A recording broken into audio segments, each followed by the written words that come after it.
Assalamualaikum warahmatullahi wabarakatuh. Salam sejahtera buat kita semua. Salam Om Swastiastu, Namo Buddhaya, salam kebajikan. Balik lagi di channel YouTube Afif Safi, pakar bola mengomentari sepak bola dengan kebahagiaan. Sebahagia melihat kemenangan Barcelona 2-1 di Olympic Stadium atau di Montjuic ya. Jadi kemenangan kedua dari Barcelona di matchday kedua ini sangat membawa energi yang sangat positif untuk Barcelona. Ya, selain masih berada di peringkat atas karena belum terkalahkan atau ada hasil imbang, ini juga bagus buat mental dan moral Barcelona. Karena yang dikalahkan adalah Athletic Bilbao, yang mana Athletic Bilbao ini sangat susah untuk dikalahkan, dan sekali lagi gue bilang dia pun bisa mengalahkan Barcelona. Dan Bilbao ini salah satu tim yang mengalahkan Barcelona di musim kemarin. Jadi gue akan bahas ya lini per lini gimana serunya pertandingan, ada info-info apa aja di pertandingan tersebut. Dan ini gue tag baru banget ya selesai match ya. Mungkin pemain Barcelona belum masuk lagi ke bis, gue udah langsung tag aja, ini jam 2. Dan selain Barcelona juga ada Arsenal yang menang 2-0 berhadapan dengan Aston Villa. Ya, selamat buat fans Arsenal, ada fans Arsenal di sini. Kalau ada silakan di absen. Dan Arsenal kalau gue lihat bermain udah sangat rapih, bermain udah sangat disiplin. Tinggal tunggu konsistensi Arsenal aja nih diuji ketika ketemu tim-tim yang dari menengah ke bawah. Kalau ketemu menengah ke atas dia jago, dia kelihatannya bagus, dia bisa ngalahin City gitu. Cuma yang mengganjal adalah ketika ketemu tim-tim papan tengah ke bawah. Itu yang harus menjadi PR buat Arsenal ya, challenge buat Arsenal. Oke, sebelum ke Barcelona, gua mau ngucapin terima kasih buat kalian ya yang udah selalu nonton video gua, yang like, komen, dan subscribe channel YouTube gua, yang beradu argumen di kolom komentar. Semoga semua dalam keadaan sehat walafiat, yang belum kerja diberikan pekerjaan, yang sedang bekerja mendapatkan hasil yang lebih sukses, dan yang sakit diangkat penyakitnya. Oke, pakar bola edisi matchday kedua, Barcelona yang menang 2-1 berhadapan dengan Athletic Bilbao. Let's go! Bermain sangat impresif Barcelona seperti yang dikatakan oleh Laporta dan Hansi Flick ya. Barcelona ketika main ini kita harus memenangkan ball position, kita harus memenangkan ritme, kita harus memenangkan, mendikte permainan, dan kita harus memenangkan pertandingan. Itu yang terjadi kala Barcelona menjamu Athletic Bilbao. Bilbao gua kaget ketika dia pasang 4-4-2 ya. Dia mau defense ternyata ya. Mungkin Athletic Bilbao udah kayak tahu nih Barcelona mau berbuat apa. Dan dia defense dengan 4-4-2 di mana ada adik abang William Junior dan Senior ada di depan untuk mendapatkan counter, tapi berkali-kali counternya berhasil digagalkan oleh Barcelona. Sebelum kita bahas lebih jauh, kenapa pertandingan itu terlihat sengit dan alot? Gua ngerasa dari kedua tim ini sudah sama-sama tahu harus ngapain di lapangan. Sama-sama udah tahu siapa aja yang harus dikunci, siapa aja yang harus ditutup.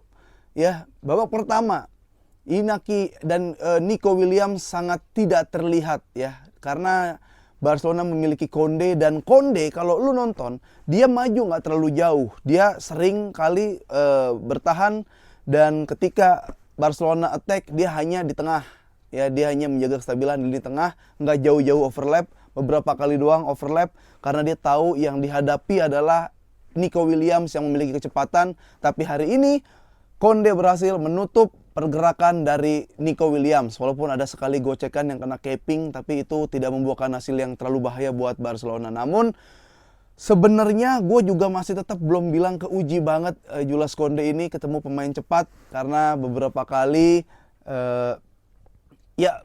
walaupun berhasil, cuma intensitas dari Athletic Bilbao ini nggak seperti Bilbao biasanya. Jadi Barcelona memang lagi di atas angin ketika lawan Bilbao kemarin. Jadi gue masih ragu di lini sayap kanan kalau bukan asli bek kanan nanti. Nah, dari gol yang diciptakan ini, semua gol adalah bukti bahwa Barcelona ingin berkembang. Adalah bukti Barcelona selalu mencoba hal-hal yang baru.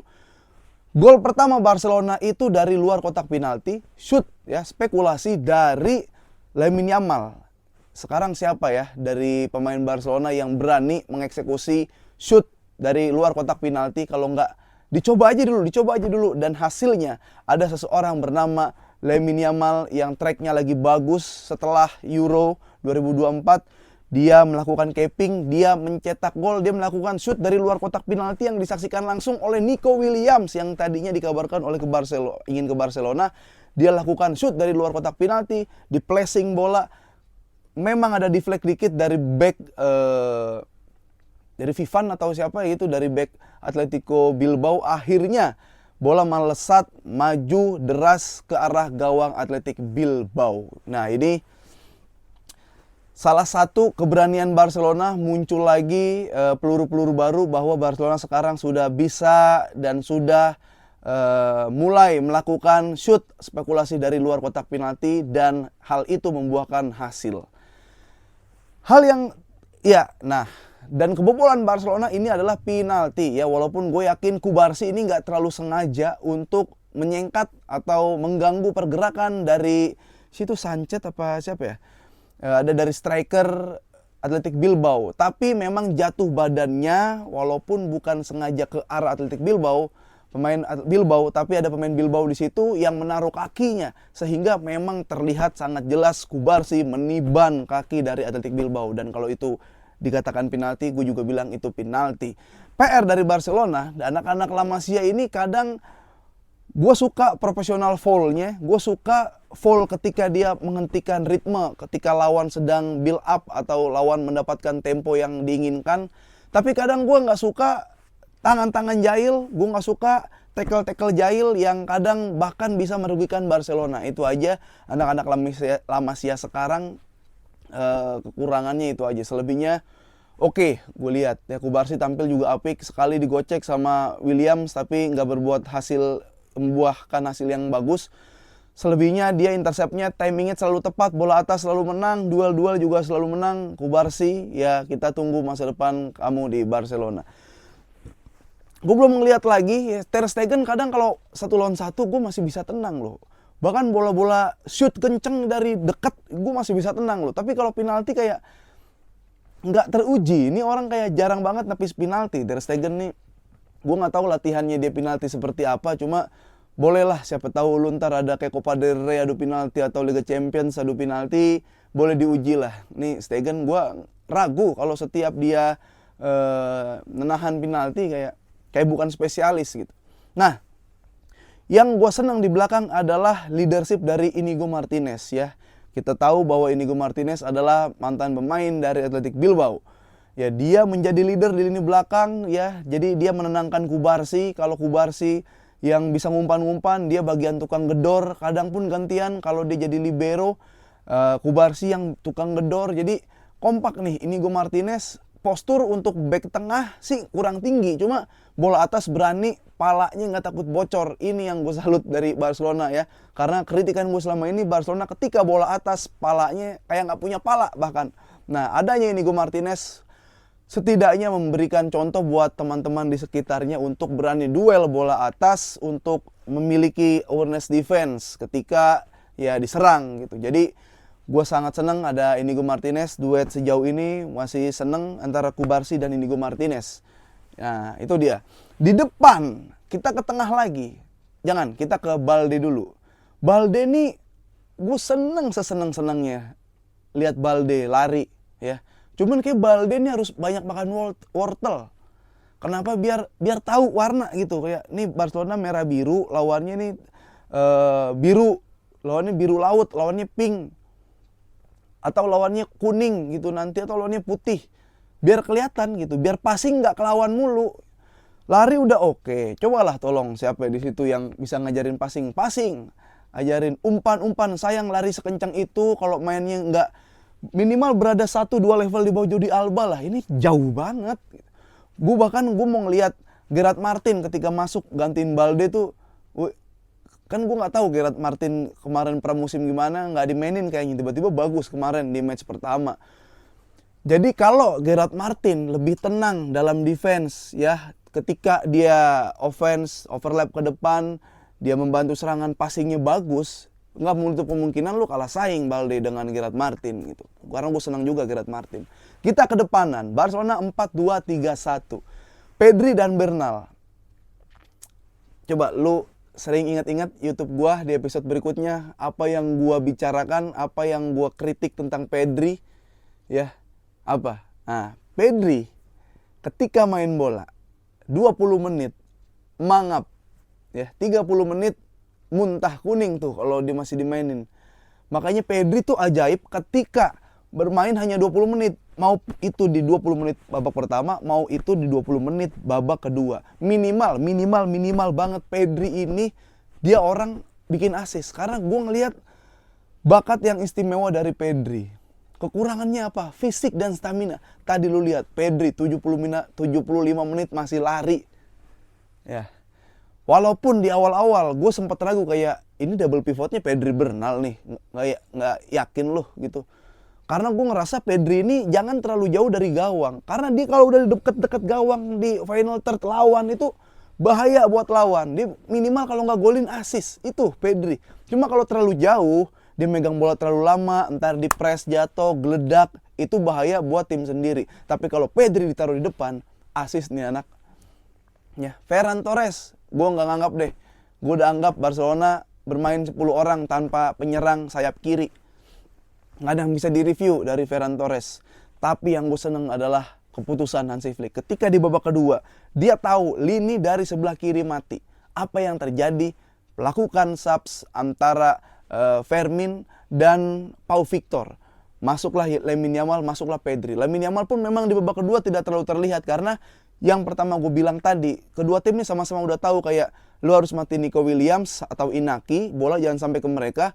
Sementara dari Bilbao kayak bola jangan sampai ke Yamal. Karena kalau Yamal yang megang bola, ya udah itu bahaya banget. Makanya terjadi gol. Babak kedua lebih rapat, lebih disiplin yang dilakukan oleh Athletic Bilbao.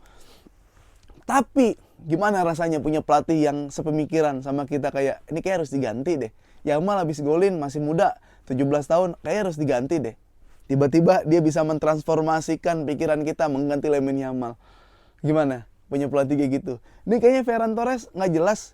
Ini kayaknya hiu ompong harus ditaruh di laut lagi. Digantilah hiu ompong tersebut dengan Fermin Lopez. Dan yang bikin gue lebih seneng adalah Pedri yang dimajuin, ditaruh ke Pedri tuh mainnya dia agak lumayan free roll dia. Dia bisa main ketika Ferran Torres diganti, dia bisa main di belakang Lewa, dia bisa tuker dengan rapinya, dia ke kiri. Apa hasilnya? Assist lah terjadi. Ya, gue seneng pergerakan Pedri ketika Balde masih ada di situ ya, Balde ya. Rapinya dapat bola dari Balde, Pedri melakukan off the ball, dia lari ke tempat areal yang kosong sehingga Rapinya tahu dia harus mengoper ke sebelah situ, dioperlah bola, lalu tanpa melihat dia tahu posisi Lewandowski ada di mana. Dan gua senang Lewandowski saat itu posisinya lagi tepat-tepat mulu kecuali kecuali dia menerima umpan dari Rafinya. Dan akhirnya Lewandowski berhasil mencetak gol. Apa yang gue bilang? Kalau Pedri deket-deket dengan gawang, kalau nggak assist ya dia golin. Karena ini bocah ajaib. Yang gue seneng adalah perkembangannya Pedri, staminanya udah membaik. Ini hati-hati. Nah, gimana Lewandowski? Ya Lewandowski ada beberapa kali bola yang memang harusnya dipasing, tapi dia shoot. Gue nggak masalah kok. Selagi dia golin, kan dia golin akhirnya. Ya, cuma kalau misalkan musuhnya golin lebih banyak, khawatir juga karena ada satu peluang yang gue rasa memang itu salah satu save terbaik sejauh ini yang dilakukan oleh siapa nama kipernya? Padilla. Ya ada umpan dari Rapinya, di shoot Lewandowski masih kena tangan kanan. Gue pikir aduh ini apes nih, tapi ternyata Lewandowski masih bisa mencetak gol. Yang gue katakan lagi, Lewandowski bukannya habis, tapi dia hanya sedikit menurun. Dia masih bisa jadi leader di lini depan. Jadi belum ada yang bisa menggantikan sejauh ini Lewandowski di Barcelona. Bahaya sih, cuma ya udah masih ada Lewandowski kok. Pau Victor masuk belum terlalu lama, dia hanya bermain 5 menit waktu normal plus tambahan waktu. Ya no problem. Fermin belum nyetel lagi, dia masuk hanya kartu kuning gara-gara berantem. Gue masih mau lihat Pablo Torre di situ. Tapi kalau gue rangkum semua PR dari Barcelona, masih gue ngelihat di sisi Jules Koundé, walaupun beberapa kali dia bisa menutup pergerakan Nico Williams, tapi ada juga bola-bola yang lewat. Ya, gue masih ngelihat gimana cara lu mengkompakkan diri dengan lini depan lu, mengadaptasi kalau ketemu pemain yang memiliki speed seperti apa, yang lebih lu bisa explore seperti apa. Sementara Balde, tolong diajarin passing. Balde, sayang banget ya, speed dan stamina yang dimiliki Balde kalau tidak ditambah dengan passing yang akurat. Ya, Pedri PR lagi di mana? Komunikasi di lini depan ya, ada sesekali Rapinya itu bisa golin tadi, ada sesekali Lewandowski bisa golin umpan dari Rapinya kekenyangan. Tolonglah kau udah sampai depan gawang jangan bikin kesian back gitu. Back udah capek-capek berjibaku di belakang, kau udah sampai depan golin. Gitu. Pergantian udah aman so far dan gua lihat dari bench Barcelona emang agak menyedihkan. Gua ngelihat ada pemain bintang lagi di situ ya. Ada Eric Garcia itu juga jago pas Olimpiade gitu. Terus ada Pau Victor jago pas pramusim. Gimana nih? Harus ada Olmo lah ya, minimal kita lihat ada Olmo kayak gimana nanti. Ansu Fati pakai kacamata loh di bench. Gue lihat keren banget lo digaji. Frenkie de Jong udah ngeluarin Gundogan dan beberapa teman lagi susah daftarin, tawa-tawa lo. Frenkie de Jong bisa gak kayak Lewandowski tuh golin, gajinya tinggi. Bisa aja masuk rumah sakit doang lo. Frenkie de Jong. Ya, itu kelebihannya. Pedri sudah meningkat stamina. Gue ngelihat di lini tengah jadi agak cukup stabil. Apalagi kalau Pedri berhasil ditarik lagi sedikit maju ke depan. Gue seneng lihat Pedri seperti itu. Dan kurang-kurangin tackle-tackle nakal yang gak penting, yang merugikan tim. Ya, emosi juga dijaga Fermin Lopez. Apalagi ya setelah itu Lamine Yamal dijaga staminanya, jangan sampai diforsir abis. Selebihnya gue masih menikmatin pemain Barcelona karena sejauh ini apa yang gue pikirkan Hansi Flick bisa merealisasikan. Itu yang gue seneng ya, nggak cuma Spanyol inilah masih yang nggak jelek ganti, kurang menonjol ganti ya. Sistem baru menguasai pertandingan dan memenangkan pertandingan ya. Semoga itu bisa terus menjadi tren yang positif buat Barcelona.